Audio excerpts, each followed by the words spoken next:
Salut, c'est Ipti et Marley. Bienvenue dans un nouvel épisode d'Entracte. Ici, on aborde et décrypte des sujets bien spécifiques à l'entrepreneuriat pour te faire avancer dans ton projet. Alors si tu es un étudiant passionné par l'entrepreneuriat, assieds-toi bien confortablement et profite de cet épisode. Hello l'équipe, c'est Marley pour ce 20e Entracte.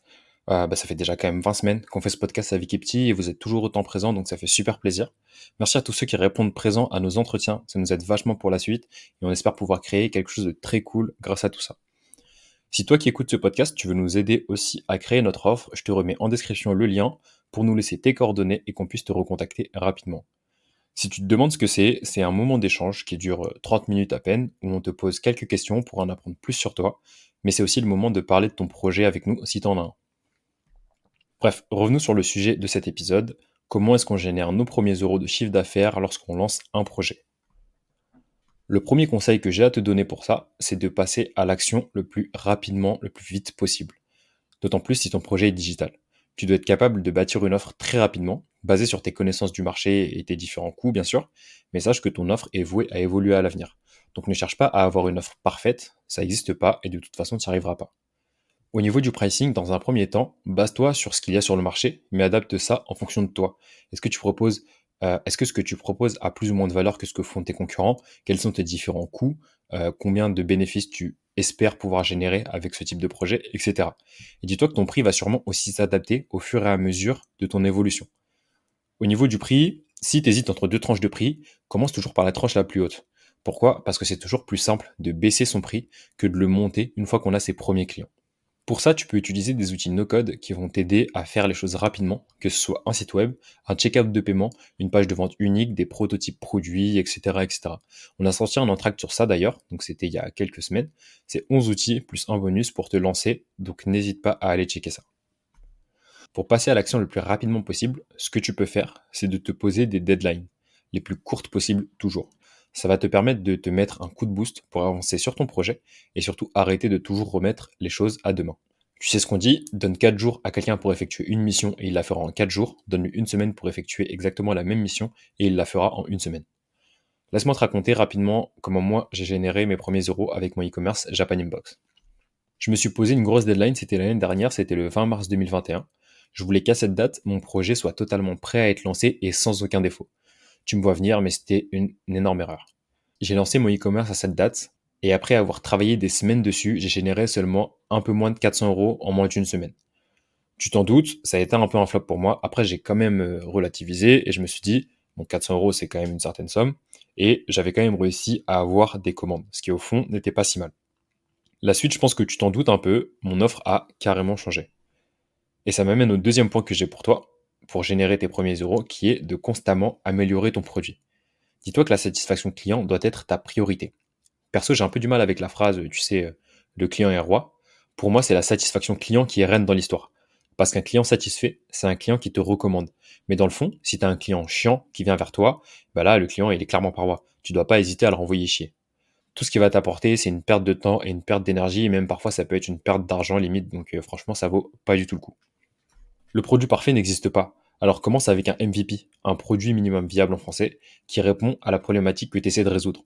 Ensuite, dès que tu as tes premiers clients, récupère du feedback à foison, mais vraiment le plus possible, et améliore ton produit pour avoir une meilleure solution et génère plus de CA. Nous, c'est ce qu'on fait avec le podcast, on récupère un maximum de feedback à chaque épisode pour justement pouvoir vous proposer du contenu toujours plus qualitatif en fonction de vos besoins à vous. Le troisième conseil que j'ai à te donner pour cet entracte, c'est de créer du contenu. Créer du contenu day one, dès le début, c'est très important. Utilise la plateforme sur laquelle est ta cible et crée du contenu dans ta niche. De nos jours, on a la chance d'avoir des plateformes comme TikTok qui permettent à n'importe qui d'avoir une viralité sans pareil.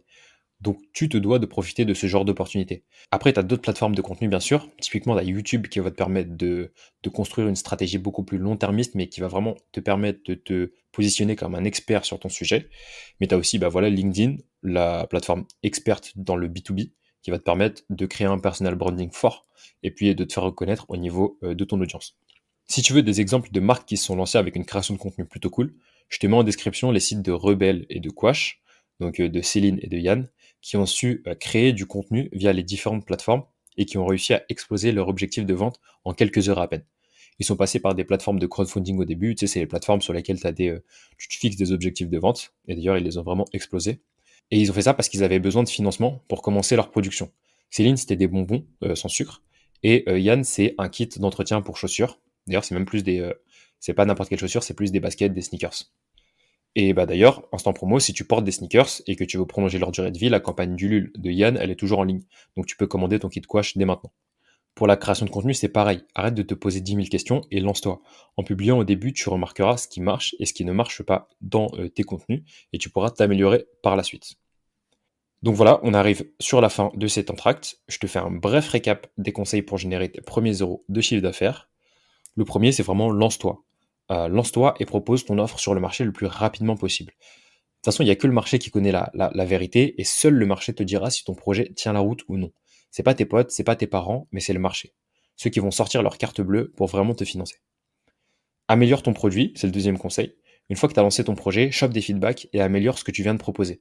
Tu vas pouvoir répondre aux vrais besoins de tes early adopters et donc en attirer beaucoup d'autres.